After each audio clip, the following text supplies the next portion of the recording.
Obrigado por estarem aqui assistindo a gente. Bom, primeiro eu queria falar um pouquinho aqui. A gente está aqui num movimento que é um movimento bem legal, esse painel que a gente chama de Ideas to Move. A gente já está há algum tempo aqui na Febrabantec fazendo isto. E eu estou muito feliz de poder participar, como em alguns outros anos, de estar acompanhando aqui.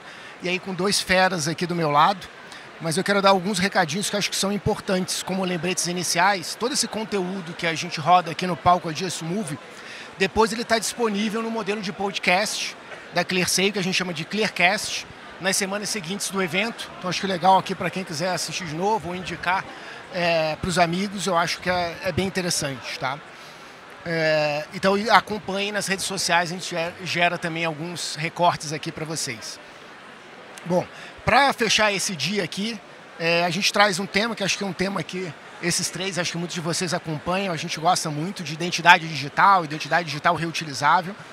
É um conceito que vem ganhando muita força no mercado, promete mudar todo o conceito de autenticação de usuários, mesmo de proteção de dados, e empacota também a questão de segurança e combate a fraudes.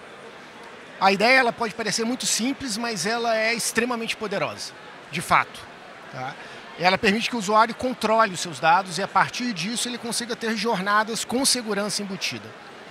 Essa discussão ela vem ganhando muita relevância. Eu estou muito feliz que hoje, inclusive, aqui, nesse evento, a gente está lançando o Serasa PES, que é um modelo de identidade digital reutilizável. E agora esse painel, eu acho que ele vai coroar aqui com muitos conceitos e super especialistas que podem dividir um pouco a visão mais ampla do mercado para além do produto que a gente está lançando. Tá? E para ajudar, vou apresentar aqui brevemente os meus dois convidados. Igor Moraes, gerente de Open Finance e Autenticação Externa no Itaú, obrigado por estar aqui com a gente. Fernando Marino, gerente de Identidade Digital no CPQD. Mas vocês têm um histórico muito grande, eu pedi primeiro que vocês façam uma breve apresentação de vocês, para que todo mundo conheça um pouquinho do histórico de vocês. Bom, primeiramente, boa tarde. Queria agradecer a ClearSale pela oportunidade, pelo convite de estar aqui. É uma honra, ainda mais num dia tão importante como esse, né, aqui do Serasa PES. Então, muito obrigado. Bom, meu nome é Fernando Marino, eu trabalho no CPQD, tenho já uma jornada ali, 11 anos trabalhando naquela instituição. E atualmente eu sou gerente de produtos de identidade digital descentralizada. Venho trabalhando nesse tema desde 2018 com pesquisa, e a partir de 2020 com uma solução de tecnologia para identidade descentralizada. Boa. Boa tarde para todo mundo também. Ótimo estar aqui com vocês. Obrigado, Queiroz, pelo convite. Acho que é sempre um tema super bacana de discutir, de a gente trazer um pouco mais de visibilidade para esse tema. Minha carreira inteira é dentro do mercado de identidade, né? Então por muitos anos, 5 anos, eu trabalhei em uma empresa fornecedora, também olhando para carteiras, olhando para esse mercado que estava em crescimento lá em 2017, 2018, entrando para esse mundo digital. E nos últimos 3 eu estou aqui do lado do cliente, né? Então hoje eu trabalho no Itaú, olho para alguns produtos de autenticação focados no fluxo de Open Finance, então fase 2, fase 3 e marcas que a gente tem no Itaú, e também olho para o fluxo de autenticação externa, então autenticação e onboarding de clientes no Banking as a Service, né? Então são os 2 principais focos hoje da minha atuação lá no banco. Boa. E eu fui mal educado e não me apresentei, né, galera? Bom, Marcelo Queiroz, mas todo mundo me chama de Queiroz. Hoje eu estou responsável por uma área de inovação e estratégia na ClearSale e que é responsável, inclusive, pelo produto Serasa PES. Mas vamos lá para quem sabe de verdade, que são os meus 2 amigos aqui. Bom, falamos aqui de identidade digital reutilizável, mas talvez acho que primeiro a gente poderia trazer o conceito. Então, acho que o que é esse conceito e por que ele tem ganhado tanta relevância, o conceito de identidade digital reutilizável, na opinião de vocês? Bom, vamos lá, vamos para o início, né, Queiroz? Eu acho que é quase que um consenso que a pior experiência que a gente tem hoje no mundo digital é a experiência da identificação e da autenticação, né? Então, assim, a internet não tem uma camada nativa de identificação, o que forçou com que todos os serviços digitais que de alguma forma precisam identificar e autenticar com quem ele esteja interagindo, a gente precisa fazer um cadastro. E ninguém aqui acorda, né, com ali um desejo de fazer um cadastro, uma autenticação para enfim chegar no serviço. A gente quer ir lá no serviço, é uma necessidade. Com o advento da pandemia, isso já era um problema, vulnerabilidade, vazamento de dados, os silos que isso gera, né? E quando o dado vaza, não tem o que fazer, pode trocar sua senha, mas suas informações serão exploradas, né, ali por atacantes que compram essas bases de dados. E com a pandemia isso piorou muito, porque muitos serviços digitalizaram, o que forçou que mais pessoas tivessem que se cadastrar, se identificar nesses serviços digitais. Não é incomum que essas bases fiquem inconsistentes, as pessoas se mudam hoje com uma frequência maior e você tem aí uma base desatualizada. O indivíduo tem que ficar atualizando essas informações em cada um desses serviços que ele interage e tem uma questão de desconfiança, de desperdício muito grande nessa cadeia como um todo, porque você não tem clareza se quem está interagindo com você é quem diz ser ou se é alguém que está usando um dado que vazou. E é por isso que é importante ter uma questão que é o dado autenticado, né? Você ter uma informação que não é apenas preenchida, mas ela foi validada por uma instituição de confiança, como por exemplo, ClearSale, Serasa, o próprio governo eventualmente, porque não os bancos, né, poderiam fazer essa autenticação e você conseguir reutilizar essas informações, né? Então ela é interessante porque ela melhora tanto a jornada do indivíduo, né, numa forma mais fluida, mais natural de se identificar, como também um aspecto de segurança e a confiança nas informações que estão sendo processadas. Então eu acho que isso que é a grande vantagem dessa solução e é por isso que está tanto se discutindo, porque é um desafio, é um problema que a gente precisa resolver e que está há muito tempo da mesma forma. Eu acho que eu complemento dizendo que a gente viveu por muito tempo dentro do mundo digital nesse modelo 1 para 1. Né? Eu tenho um cadastro para uma empresa, esse cadastro ele não se replica, né? Ele é sempre centralizado dentro daquele único ecossistema. E o Fernando trouxe um pouco desse caso de vários cadastros, né? Eu acho que isso é uma realidade, mas isso acontece também dentro da própria empresa. Né? Muitas vezes a gente tem marcas diferentes dentro do mesmo guarda-chuva de empresa, e o cadastro ele é diferente em diferentes marcas, né? Eu estou abrindo uma conta aqui nesse momento, amanhã eu vou abrir uma outra conta num outro portfólio de produtos que aquela empresa tem, e eu estou tendo que dar as mesmas informações que muitas vezes a empresa já tem, já gastou o dinheiro, já validou, né? E ela está tendo que fazer isso de novo. Então, muito dinheiro se vai nessas revalidações dessas informações, a experiência do usuário ela fica muito prejudicada, né? Porque claramente é o que o Fernando comentou, né? Ninguém acorda querendo fazer um cadastro. O cadastro ele é uma necessidade, um mal necessário. E eu acho que quando a gente saiu, principalmente do mundo físico, e foi adentrando com velocidade no mundo digital, que é o período pandêmico e o pós-pandêmico, né? A gente ainda está vivendo essa aceleração da digitalização. Eu costumo dizer que a gente só pegou o que funcionava no físico e adaptou para o digital, né? Então hoje a gente tira uma foto do documento, a gente tira uma foto do nosso rosto, né? Ainda a totalidade do potencial que a gente tem de identidade digital ela ainda não está destravada dentro desse mundo, né? A gente só adaptou, né? A gente adaptou para funcionar, funciona, é assim que a gente está vivendo hoje, né? Acho que temos evoluções, mas eu acho que é isso, é conseguir reutilizar esses dados que já foram validados, que tem uma atestação, né, positiva de uma entidade, pode ser um banco, como o Fernando comentou, um banco, um birô, pode ser qualquer entidade que tenha uma confiança do consumidor ou do ecossistema e você consiga reutilizar isso em diferentes processos, né? Seja para fazer um cadastro, seja para autenticar, seja para um step-up ali que você precise do usuário. Então, acho que tem várias possíveis aplicações. O cadastro muitas vezes acaba sendo o foco da reutilização porque ele é o mais dolorido, né? É a porta de entrada, é onde você tem uma expectativa da abertura de conta, mas tem muitas outras jornadas no ciclo de vida de identidade desse usuário com a empresa que também podem ser beneficiadas desse mesmo reuso, né? Seja interno ou seja entre empresas. Bom, muito bom. Vocês comentaram aqui, acho que eu queria ressaltar essa visão da tríade, né? Acho que é uma tríade de experiência do cliente num ambiente digital, redução de fraude e segurança. Como vocês acham que, de que maneira a identidade digital reutilizável ajuda a você lidar com essa tríade? Acho que um pouco em cima do que vocês comentaram desse histórico que houve.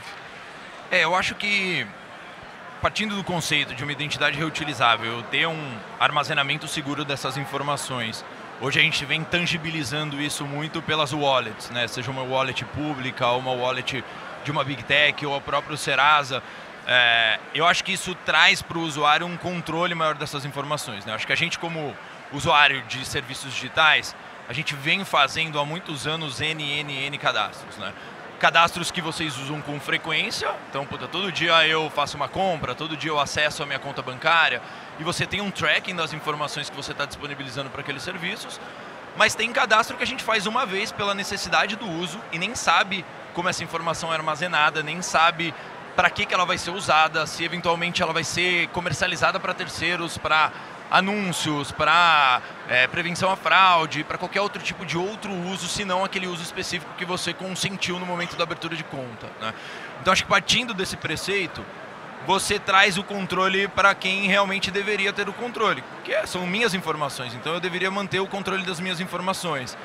E eu acho que a gente sempre criou um modelo de negócio, e acho que isso ainda se perdura, mas acho que a gente vem repensando um pouco esse modelo, que quanto mais dados, mais diferencial competitivo eu tenho como empresa, né?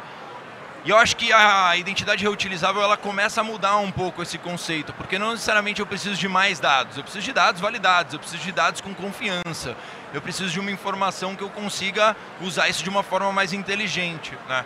Então, muitas vezes, dentro de um processo de identidade reutilizável, não vai ser necessário que eu faça o compartilhamento daquela informação e a retenção daquela informação como empresa. Às vezes eu só preciso de uma confirmação positiva, né? Então, se eu sou um vendedor de cerveja, né, de um item restritivo de idade, eu não preciso saber que o Fernando, qual é a data de nascimento dele, qual que é o CPF dele e qual que é o nome da mãe dele. Eu preciso saber se ele é maior de 18 anos ou não. É essa a confirmação que eu preciso, né? Então, acho que a gente vem num momento onde vários serviços têm armazenado informações de identidade de uma forma louca, né? Acho que a gente tem visto discussões mais públicas acontecendo em relação a condomínios, né? Onde a gente precisa colocar a nossa biometria facial para entrar num condomínio, sabe-se lá como essa informação está sendo armazenada. A gente faz isso naturalmente em todos os serviços digitais que a gente usa e a gente não tem mais controle ou rastreabilidade de onde essa informação está, né? Então, eu acho que para o usuário tem um ganho gigantesco em experiência, tem um ganho gigantesco em maior controle e segurança e percepção de segurança, né? E acho que para o lado da empresa a conta fecha nesse sentido, né? Acho que eu estou trazendo uma informação validada que tem um nível de confiança elevado, tem o que a gente chama de assurance level, né? Então, o nível de segurança daquela informação, ela é correspondente ao que eu preciso como necessidade de negócio, então naturalmente também aquilo pode me trazer uma vantagem, seja em onboardar aquele usuário mais rápido, seja em gastar menos dinheiro, né, eventualmente por não ter essa recorrência do gasto em N processos que eu preciso validar, ou seja realmente para eu dar uma experiência melhor. Então, eu acho que você consegue navegar em diferentes benefícios nesses 3 pontos, né, em diferentes momentos da jornada, seja para a empresa ou seja para o usuário. Só complementar um ponto que eu acho importante ressaltar, é perfeito tudo o que o Igor falou e tem um fundamento isso. Qual que é o fundamento? A gente não tem uma identidade digital para todo mundo. Nós não temos uma identidade digital hoje reutilizável. O que a gente tem? Documentos, que a gente faz documentoscopia, biometria, a gente cai tudo no campo do probabilístico. Tem uma grande probabilidade dessa biometria ser dessa pessoa, desse documento não ser falso, desses dados serem autênticos, mas você não tem uma certeza disso. Então, isso gera um problema muito grande para a fraude, Queiroz. Primeiro, porque a gente viu aqui, né, pessoal, recentemente aí, que vazou 3.000 dados, que a gente sabe, né, de pessoas da plataforma do governo, do GovBR, né? Ou seja, 3.000 usuários tiveram ali essas barreiras de segurança desafiadas, quebradas e que a gente sabe são 3.000, né? Então, isso é um problema. Mas por quê? Porque a gente não tem uma identidade digital forte. Então a gente continua indo nesse campo de tenta, prova que é você com aquilo que você tem. Não tem jeito. Ainda mais com o advento da inteligência artificial, a gente vai precisar de uma identidade que seja totalmente digital e que seja inequívoca, que eu consigo provar que eu sou eu, que aqueles dados são autênticos e foram validados por alguém que tem competência para isso. Faz parte da governança. Quando você faz dessa forma, a chance de você ter uma fraude, ela é muito reduzida. Você cai numa situação quase de autofraude, né? O cara está usando o próprio dado dele para fazer algo errado, ou você está usando ainda alguma alternativa, como, por exemplo, alguém sabe a senha, tem acesso ao celular daquele sujeito e está passando por ele. Então, quando você faz uma prova, por exemplo, no Serasa PES, você está na área logada da Serasa, que tem diversas camadas de segurança e autenticação para você poder fazer isso, e você está reutilizando o seu dado autenticado, você está provando para quem está consumindo aquela informação. Quem está consumindo, por outro lado, já recebe provas criptográficas da chave privada do indivíduo. Então, cada pessoa aqui vai ter sua chave privada, que vai poder assinar e provar informações criptograficamente falando em seu nome, que só você vai conseguir manipular. Isso é muito forte, tá? Os dados são autenticados e você garante que eles não foram adulterados. Isso tem um valor para a indústria muito alto. Diminui o custo que se tem hoje com outras soluções para você validar biometria, fazer também bater em birô para validar aquele dado, né? Agiliza esse processo, porque você tem que fazer menos requisições para verificar isso e melhora a experiência do usuário, tá? Então acho que é uma solução matadora do ponto de vista que diminui fraude, aumenta aqui, né, as aprovações, né, diminui a taxa de abandono e melhora a experiência do usuário. Porque até hoje a experiência que nós tivemos foi mais segurança, mais fricção, mais abandono, mais prejuízo, mais custos, né? Então você conseguir reutilizar essas informações traz esses benefícios. E de novo, é uma forma de você conseguir provar a tua identidade no mundo digital de modo digital, que é o que está faltando nesse momento, eu acho. Boa. Vou inverter aqui, vou mais uma para você, Fernando, fazer uma específica para você, aproveitando esse ponto que você colocou. O que você traz mostra muito que existem desafios técnicos e regulatórios ligados a este assunto. O CPQD já liderou vários projetos importantes, inclusive junto com o governo. Qual que é a sua visão em relação a esses desafios técnicos e regulatórios para que modelos de identidade digital reutilizável ganhem realmente escala no Brasil? Tá, legal. Olha, nós já tivemos mais desafios técnicos. Hoje eu acho que a tecnologia não é mais o principal ponto. Até tinha uma coisa que eu sempre falava, né, Queiroz? Que a questão de interoperabilidade que vai dar dor de cabeça não é a técnica. Você consegue colocar diversas plataformas para verificarem e emitirem credenciais umas das outras. Uma que foi feita em .NET, outra que foi feita em Python, pela empresa A, pela empresa B, porque o padrão é W3C e isso garante interoperabilidade. O padrão não é tecnologia. Mas e o dado? A semântica, o sentido daquele dado? Na minha opinião, com IA generativa, os experimentos que a gente tem feito no CPQD, você pega um documento lá do EIDAS, né, da Europa, emitido pela Inglaterra, você joga, né, a generativa, cara, ela te devolve o que aquilo significa, né? Então eu falava que, tem que ter uma padronização semântica, lá no schema.org, por exemplo, mas eu acho que hoje a gente consegue usar IA para bypassar isso. Então cada vez menos temos barreiras tecnológicas, né? A Europa, o EIDAS 2.0, é exatamente isso que a gente está falando, tá? Em dezembro desse ano vou começar as emissões e em dezembro de 26 todo mundo que precisar identificar um cidadão europeu vai ter que utilizar o EIDAS 2.0. Inclusive as instituições do setor financeiro aqui do Brasil. Vem um gringo, vai querer abrir uma conta aqui de arranjo de pagamento para poder usar o Pix, que é legal, vamos ter que usar o EIDAS 2.0. Igual nós estamos sobre a égide da GDPR para tratar dados privados, né, de cidadão europeu, nós vamos estar assim também. Isso é mais uma prova que a questão da maturidade tecnológica é um assunto que já não está mais sendo o principal impedimento. O que ainda impede? Que são dois pontos aí que eu acho que são principais. A regulação, a Europa regulou. Então tem um movimento muito parecido que aconteceu com a GDPR.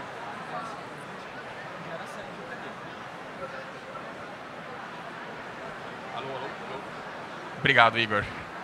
Então, nesse sentido, eu acredito que o governo temos conversado com eles estão se baseando no que está sendo feito na Europa, estamos executando um piloto com a Secretaria de Governo Digital já há algum tempo para testar ali esse conceito dentro do GovBR, que é muito interessante, que poderia até permitir, né, que isso fosse consumido, mas tem dois aspectos que eu acho que são fundamentais. Um é o aspecto da governança, tá, pessoal? Então, assim, toda a solução de identidade. Se você tem uma regra na tua empresa que fala que quando o funcionário ele sai em férias, a credencial do AD dele é suspensa, isso é governança. Quando o funcionário é desligado, tem que ter a credencial revogada, isso é governança. Com a identidade reutilizável, os aspectos de governança, eles aumentam e muito. Porque você tem que provar que você conseguiu autenticar com X assurance level aquela informação que está sendo utilizada naquela credencial reutilizável, né? Então, tem esse aspecto de governança que eu acho que é importante. Do ponto de vista da interoperabilidade, quem já conhece aí OpenID Connect, OAuth, SAML, que é o protocolo do Google, tudo isso é interoperável com a identidade reutilizável, então a gente consegue reaproveitar esse arcabouço todo, mas tem um aspecto também de educação, né? De educação E é dos dois lados. As empresas elas precisam entender quais são os benefícios e o potencial de reutilizar essas informações autenticadas, pode ter no negócio delas, e as pessoas também, né? O Brasil ele tem um privilégio, porque a jornada de se utilizar essas ditas credenciais, ela é muito parecida com a jornada Pix.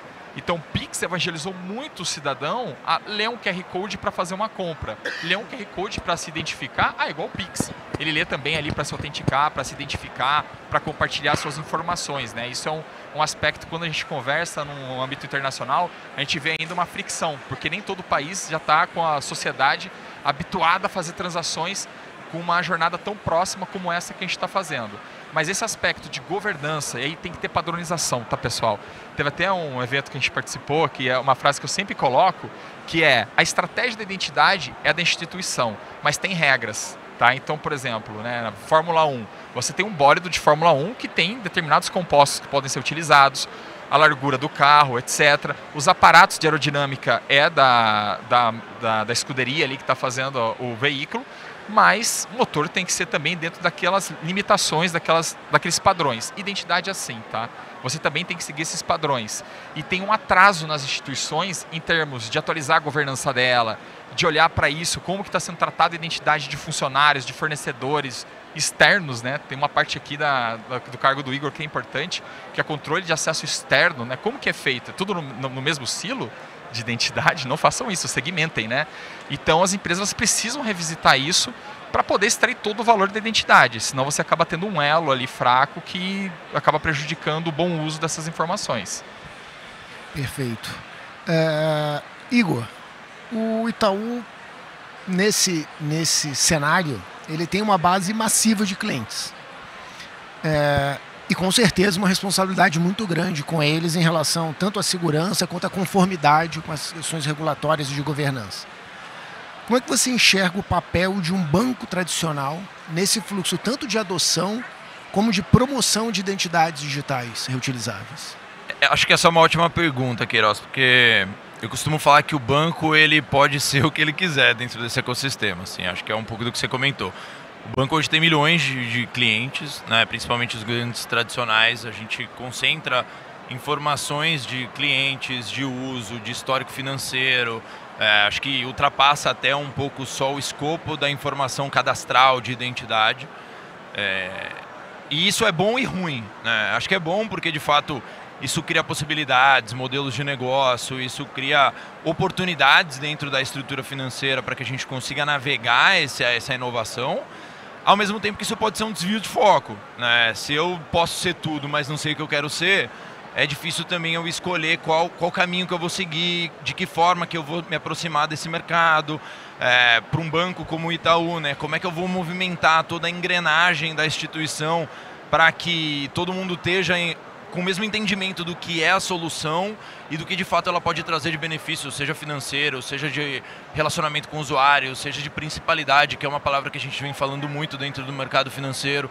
Então acho que a gente precisa também entender, mas se eu for olhar os três principais papéis hoje do mercado, né, que é um emissor, ou uma wallet, ou uma rede de aceitação, eu vejo com muito mais possibilidade do banco atuar nos dois primeiros, né? O primeiro, se eu for ser um emissor, é o que eu comentei, acho que a gente tem informações validadas, o mercado financeiro vem há muitos anos dentro do mercado altamente regulado, com um nível de segurança muito elevado, então eu consigo emitir uma identidade, talvez no mesmo nível de segurança e confiança do que o próprio governo, do que uma outra instituição que também tem um nível de confiança elevado. Então, o banco pode emitir caso ele entenda que esse modelo faz sentido para o seu negócio.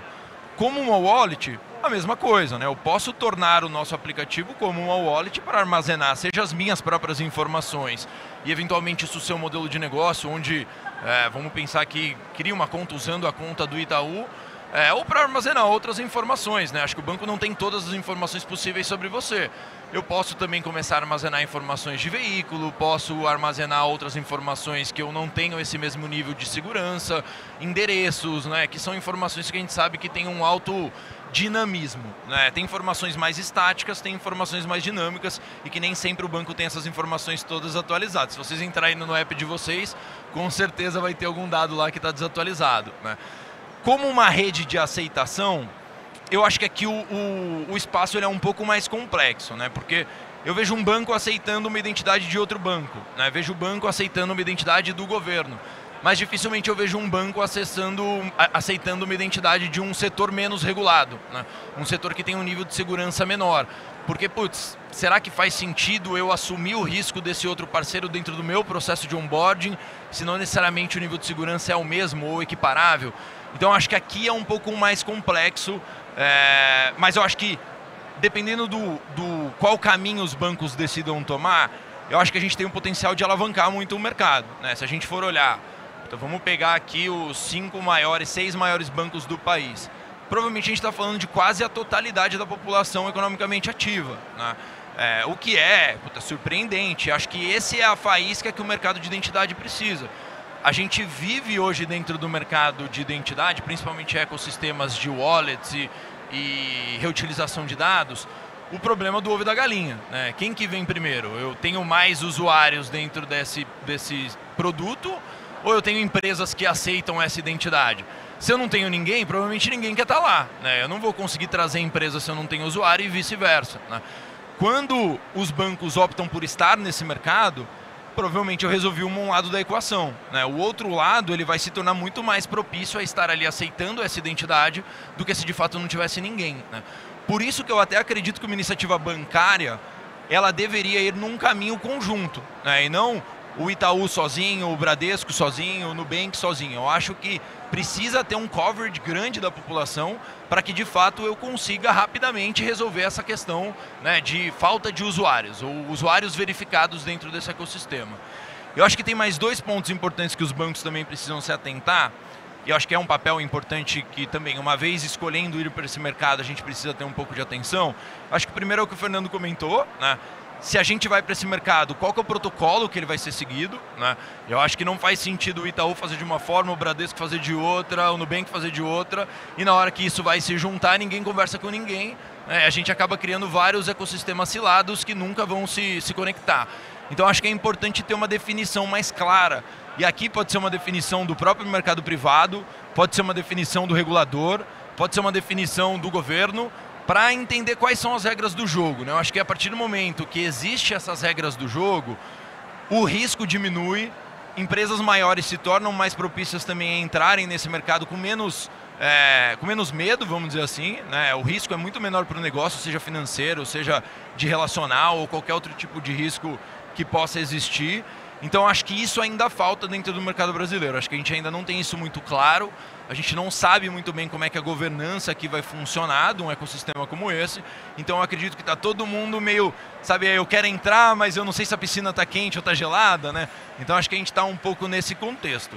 E eu acho que tem um papel que o banco também precisa desempenhar, e a gente já vem fazendo isso dentro do contexto de educação do usuário, que é educar o usuário o que é essa solução e o que ela pode trazer de benefício, né? Acho que os bancos, junto com o Febraban, a gente vem fazendo um trabalho coletivo muito importante de mostrar para o usuário os riscos do mundo digital, né? De mostrar possíveis golpes, possíveis fraudes que possam acontecer, quais são as preocupações que esse usuário precisa ter dentro do uso de um aplicativo bancário ou de qualquer outro serviço digital, quais são os potenciais ferramentais de segurança que a gente precisa criar. Acho que tem um papel muito importante dos bancos, mas de todos os setores, que é democratizar essas ferramentas de segurança, né? Acho que a gente vem vendo telcos fazendo isso, a gente vem vendo bancos fazendo isso.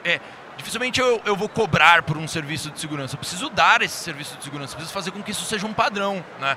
Eu estava até vendo uma notícia recente do Google, né? Ontem o Google fez um evento onde agora eles tornaram padrão aquele modo roubo, né? Que é quando alguém pega seu celular, que é uma solução que foi feita especificamente para o mercado brasileiro e que ao longo dos últimos 6, 7 meses ainda estava testando, né? Um piloto mais expandido, o usuário propriamente precisava encontrar a rota dentro do Android para habilitar essa função, e ontem o Google anunciou, cara, não, isso é por padrão uma funcionalidade do Android, né? E eu acho que é isso que a gente precisa fazer, a gente precisa por padrão deixar o usuário seguro, né? A gente precisa por padrão mostrar que o nosso aplicativo é seguro, que o mercado financeiro é seguro, para a gente evitar que o próprio usuário crie uma solução dele, né? Porque hoje o que a gente vê é o usuário saindo com o celular do ladrão, né? É na hora que você sai de casa, você desinstala o aplicativo do banco porque você tem medo de alguém entrar. Então isso são soluções alternativas, né? Que o próprio usuário, no medo que ele tem, ele fala, cara, é melhor eu não arriscar, porque eu não sei se eu vou estar seguro ou não vou estar seguro, né? Então acho que tem muito esse papel necessário dos bancos e da Febraban como um todo, de educar o usuário, né? De fazer um trabalho que aqui eu acho que é um trabalho de muito longo prazo, difícil de tornar isso palpável, né? Qual que é o resultado de eu fazer uma campanha em rede nacional, né? Na TV? A gente está vendo muita campanha de bancos na TV falando sobre golpes, né? E a gente via campanhas na TV falando sobre produtos, sobre benefícios, sobre cartão de crédito, mas não via falando sobre golpes, né? Então, o tema se tornou importante que ganhou um budget separado lá no marketing para investimento nesse tema, né?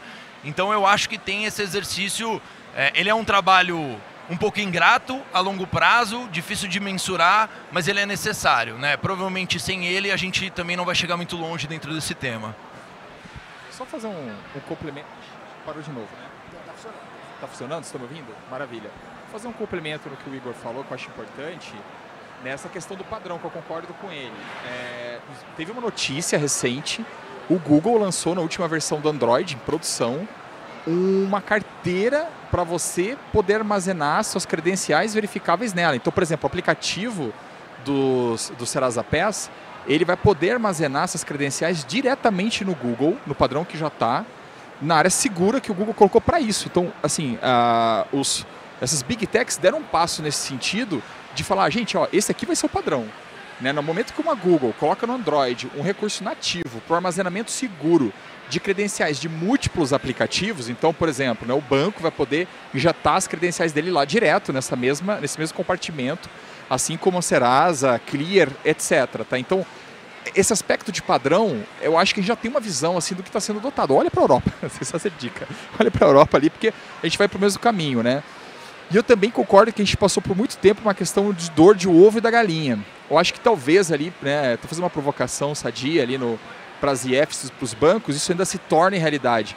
Mas a gente começa a ver esse ovo quebrar e ter clareza de quem está saindo primeiro no momento que a gente observa, primeiro, provedores de tecnologia, como o CPQD, se posicionando e fazendo plataformas e soluções para habilitar esse tipo de aplicações surgindo, né? Então tem um movimento ali dessas instituições de tecnologia nesse sentido, no Brasil e no mundo.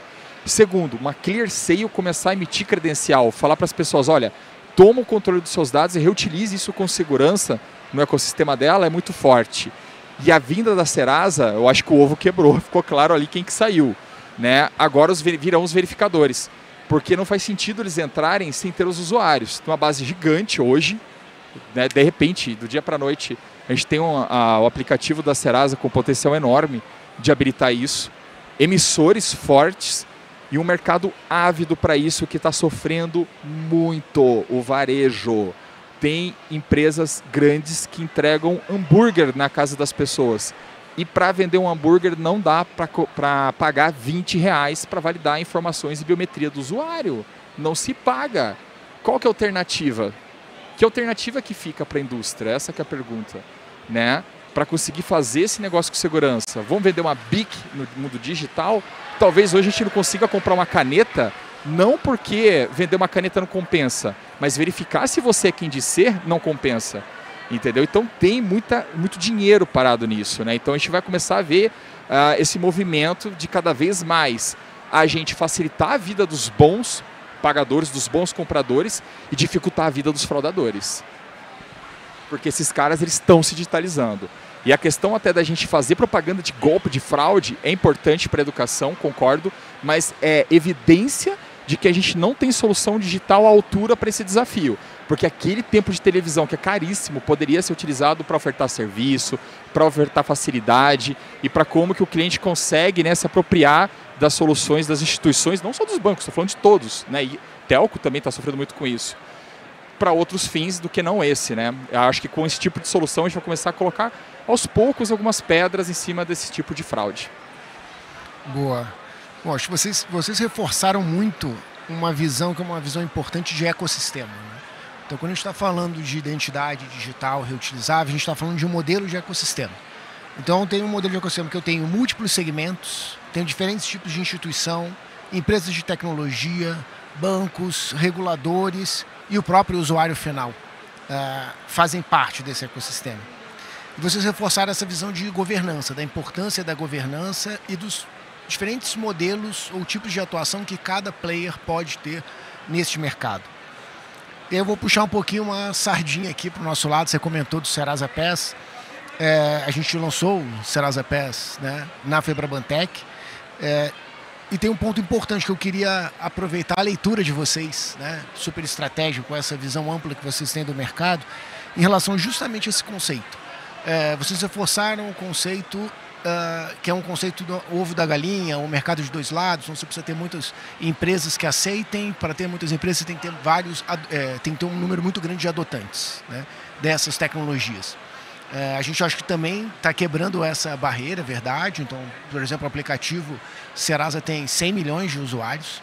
Então, isso habilita desse lado. A gente tem muitos clientes que a gente tem credibilidade, que a gente atende, a gente pode ajudar a implementar isso. Mas tem esse desafio porque é um modelo de ecossistema. Não adianta somente um player estar atuando, você precisa entregar isso e vários atores têm que estar nesse mercado.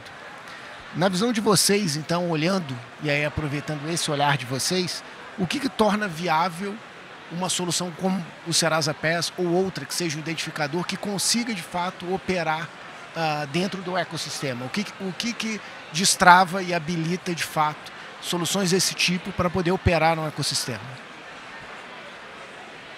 Eu diria que a demanda, né? Acho que existe uma demanda por uma solução como essa dentro do mercado. O mercado gasta muito com identidade e perde muito com fraude, né? É o que o Fernando comentou. Eu acho que a gente hoje ainda... A gente criou um ferramental ao longo dos últimos anos que foi um ferramental importante para a gente chegar onde a gente está, né? Usamos muito biometria. A senha é uma coisa que a gente vem trazendo lá desde os anos 60 e ela vai perdurar até hoje. A gente vem trazendo novos protocolos, então o FIDO é um protocolo que vem ganhando bastante atuação dentro do mercado financeiro, principalmente com o Open Finance entrando num novo momento de pagamentos agora nessa etapa. Mas esse ferramental, ele ainda não resolveu o problema que a gente precisa resolver, né? É o que o Fernando comentou.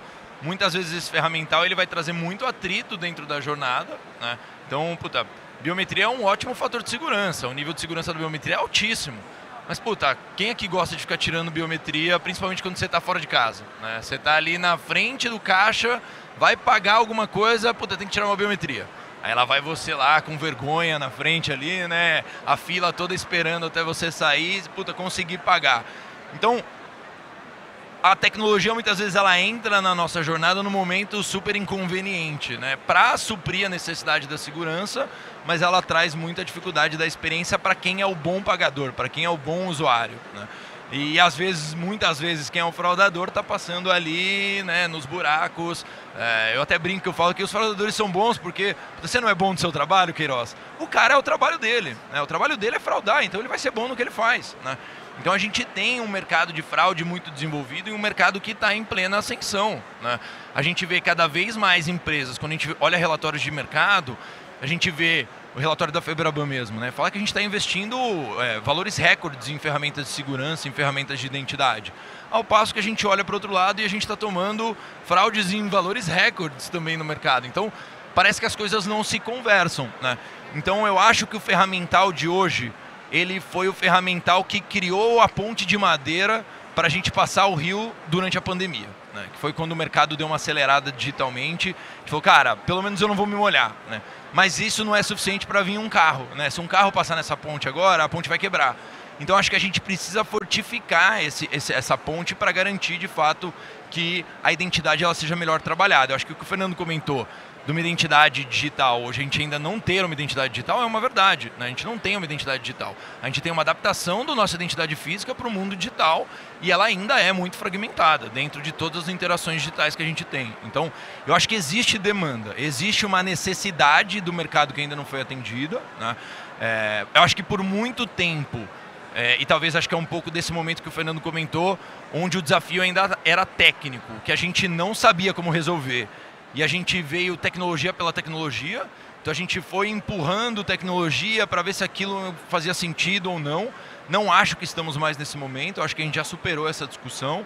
Eu acho que hoje a gente tem muito mais uma discussão de casos de uso reais, tecnologias que já funcionam. A gente precisa hoje de uma rede em crescimento, né? É isso, eu acho que o Serasa, querendo ou não, hoje com 100 milhões de usuários dentro do app, ele resolve um problema que até então a gente tinha um ecossistema no Brasil que não tinha nada, né? Acho que o único ecossistema que a gente via acontecendo no mercado brasileiro era o gov.br, que aqui a gente obviamente tem que dar um puta mérito para o que foi criado, né? O gov.br saiu de nada, em pouco menos de 4 anos, hoje tem cerca de 173 milhões de usuários, né? Mas ainda é uma identidade pública cilada, né? Ele está hoje muito bem penetrado dentro dos serviços públicos, mas ele não consegue criar uma ponte com o mercado privado, né? Seja por falta de mão, seja por desinteresse comercial, seja por uma questão política, né? Acho que também tem um envolvimento político muito forte, o governo muda, as prioridades mudam, né? A gente sabe que o corpo de trabalhadores da SGD é muito pequeno, né? Então é difícil você exigir também velocidade do mercado público quando não tem um investimento real, né? E eu acho que é isso, acho que é mais fácil o mercado privado puxar o bonde e eventualmente isso trazer discussões necessárias de governança para entender como é que isso vai funcionar na prática, do que a gente ficar sentando esperando alguma coisa aparecer e surgir do chão, sabe? Porque não vai aparecer. Então, eu acho que isso é importante porque, né? Ter uma empresa como o Serasa, junto com ClearSale, junto com o CPQD, que discute com o público, trazendo bancos para discussão, trazendo telco para discussão, a gente sai um pouco também do mundo utópico, que é olhar alguns mercados mais maduros, que eu acho isso super importante, e a gente tropicalizar esse modelo para entender o que funciona para cá, né? Às vezes eu brinco que é muito comum quando a gente vai em algum evento de identidade, ter algum painel sobre a Estônia, né? Cara, eu adoro a Estônia, acho o modelo de identidade deles sensacional, de fato, né? É muito precoce e inovador um país lá em 2001 começar a olhar para um tema que a gente está olhando agora em 2025 e ainda está tendo dificuldade.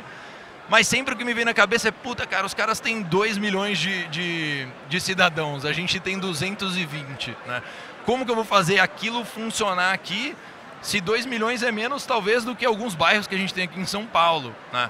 Então, eu acho que a gente, por um tempo, tentou fazer o Ctrl-C, Ctrl-V, né? Cara, o que está funcionando lá, eu vou trazer para cá, e a gente viu que não funcionou. Então, a gente tem que colocar todo mundo na mesa, tem que entender quem vão ser os participantes desse ecossistema, quais são as dores e dificuldades que esses participantes têm, ter velocidade para adaptar esse modelo, né? Então, o Serasa Pass está surgindo hoje, pode ser que daqui a um ano ele tenha algumas adaptações que vocês não estão prevendo hoje, que são necessidades que o mercado precisa.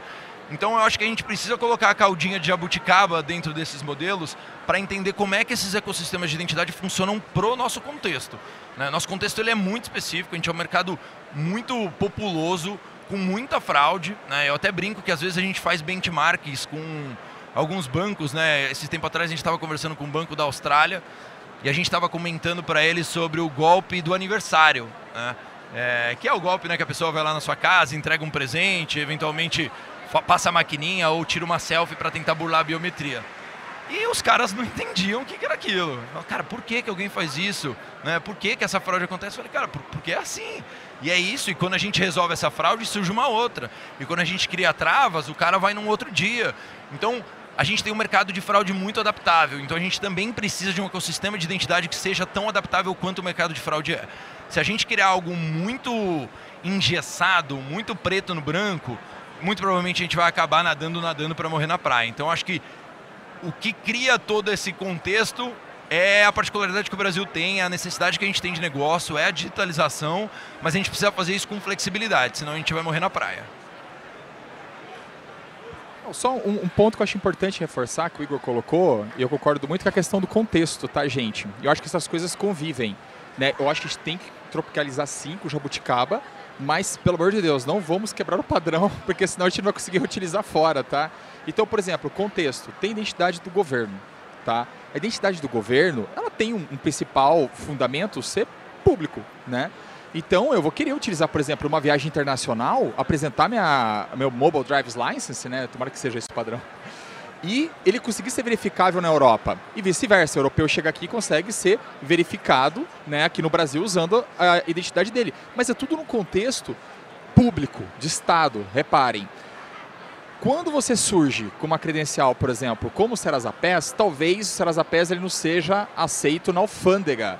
Né? Na alfândega não, perdão. Na aduaneira também não, lá no outro país para eu entrar, para provar minha identidade. Mas para fazer uma transação, para fazer uma compra, para contratar um serviço, eu acho que esse contexto é o correto. E se você for reparar, para pensar a identidade, a gente usa a nossa CNH para pegar avião. Mas é bom lembrar que ela é carteira nacional de habilitação. Ela tem ali como via de regra provar que você está apto a dirigir o veículo que você está conduzindo. Esse é o principal foco da CNH. A gente acabou utilizando para outras coisas, né? Mas eu acho que com esse conceito também, Queiroz, a gente vai voltar a trazer uma pluralidade e o contexto para as credenciais, tendo as credenciais certas para as jornadas certas, tá? E essas coisas elas vão coexistir, elas vão conviver, né? Às vezes a gente está no anseio, até por causa da nossa vida pessoal no Brasil, 28 tipos, mais de 28 tipos de RG, porque as Forças Armadas também emitem RGs, né? Dentre outros, muito tipo de RG. Quem trabalha aí com fraude sabe a dor que é de você conseguir identificar se aquele RG de fato foi assinado por aquele delegado, se aquele delegado estava em férias, né, no momento que ele foi emitido ou não, que tem esse tipo de validação. É um esforço muito alto, né? Mas a gente vai ter credenciais do governo, do setor privado, que sabem mais da nossa vida, muitas vezes, do que o próprio governo, do setor financeiro, da saúde, um universo que vocês não fazem ideia, e a gente vai conseguir reutilizar isso em diversas jornadas, às vezes compondo. Então, às vezes, para abrir uma conta, por exemplo, cara, traz o score da Serasa, traz o endereço da ClearSale, porque ela monitora onde as nossas encomendas chegam, e traz uma prova que o governo validou esse cara. Sabe, uma prova zero, de que o governo validou esse cara, que pode ser feito a partir da CNH, etc, né? E você, com um clique, você consegue usar tudo isso de uma vez, né? Imagina quem está recebendo. O governo está falando que você é você. ClearSale e o Serasa está falando que você é você. O grau de confiança disso é muito alto, né? Então acho que é muito bacana essa parte do contexto que a gente vai conseguir resgatar na parte digital com a identidade reutilizável. Muito bom, já recebi um sinal aqui que a gente precisa terminar. Eu adoro esse assunto, vocês são super especialistas, eu aprendo muito quando eu estou escutando vocês. Eu falaria aqui horas com vocês, mas acho que respeitando aqui, acho que o pessoal está interessado, mas é bom a gente se manter aqui no tempo. Mas eu queria finalizar com eu sempre termino com uma pergunta bola de cristal, porque a gente está trabalhando presente, mas a gente quer olhar um pouquinho ali para frente, né, para o futuro. Mas vou precisar que vocês façam aquela resposta padrão tweet, né? Tem que ser aquela resposta ali rapidinha para a gente poder encaixar no tempo. A gente falou bastante aqui do que já está sendo feito, né? Os desafios, o momento que a gente está agora, e tem um olhar ali para frente, né? Então, se a gente pensar ali, bola de cristal, qual que é o próximo passo de identidade digital reutilizável? Em especial, acho que aproveitando a temática da FebraBanTech esse ano, está falando muito de inteligência artificial, o que vocês enxergam? Qual que é esse próximo passo de inteligência, de identidade digital reutilizável, e o que se conecta com essa evolução de inteligência artificial? Pergunta difícil, ainda mais para encaixar num tweet, mas eu pedi para vocês tentarem ser sucintos para a gente poder ficar aqui dentro do tempo. Vai ser a única forma de você provar que você é uma pessoa real e não uma IA se passando por você. Olha, tem um outro produto que está lá comigo, o texto fala do CPQD. A gente teve que colocar uma marca d'água, usando IA generativa e inteligência artificial neural, porque a voz que nós fizemos, ela começou a passar em biometria de voz. E a nossa ferramenta tem guardrails. O que a gente colocou? A gente colocou um watermark ali na síntese de voz, para que a IA reconheça que isso aqui foi feito por uma IA. Beleza, mas se você tirar aquilo, eu já consigo, é possível fazer a sua voz. Vai ser possível fazer a sua face. Vai ser possível pegar o teu cacuete, com tanto de vídeos, conteúdos que tem nas redes sociais, nossas mesmos, e fazer um IA falar que somos nós. Como que as pessoas vão conseguir identificar que é você ou é uma IA? Identidade de prova real vai ter que ser por criptografia, vai ter que ser por identidade reutilizável. A Serasa não faz identidade para IA não, faz? Está nos planos. vai ter que ter uma credencial de prova real para provar que você é você. E é muito poderosa, tudo que a gente está vendo aqui, muito mais, a gente vai descobrir que ela pode fazer, mas a gente tem que se proteger também. Tá? Da mesma forma que está disponível para nós, está disponível para os maus, e como que nós vamos provar que nós somos nós mesmos e não uma IA se passando por nós. Vai ter que ser assim, por prova. Eu acho que se eu fosse olhar para frente desse mercado de identidade digital reutilizável, eu falaria que a gente vai ter, muito brevemente, casos de uso real que gerem valor para o usuário e para as empresas. Eu acho que, mesmo que ainda em pequena escala, mas eu acho que a gente vai destravar esse mercado e começar a ver valor nele. Eu acho que esse é o momento que eu acho que a gente está entrando. E se eu fosse conectar isso com inteligência artificial, eu diria que ela vai ser uma forma muito eficiente de a gente minimizar o impacto negativo da inteligência artificial no mercado de fraudes. Assim, acho que a IA para fraudes ela é muito boa, ela é muito ruim, né? Ela aumenta o potencial e o ferramental do fraudador, mas ela também é uma ferramenta para que as empresas utilizem dentro dos seus processos para garantir mais produtividade, para garantir mais assertividade, para ter mais velocidade numa detecção de uma fraude. Eu acho que a identidade reutilizável ela vai ser mais um ferramental poderoso para minimizar o lado negativo da inteligência artificial. Maravilha, não tenho como terminar sem agradecer muito, Igor, Fernando. Aprendi muito aqui com vocês, espero que vocês também tenham conseguido aproveitar. Agradecer aqui todo mundo que participou, acompanhando o painel. Acho que, como eu falei no início, para quem está ouvindo no Clearcast, acho que foi muito legal aqui, presencial. E que para quem está aqui, acho que vale a divulgação.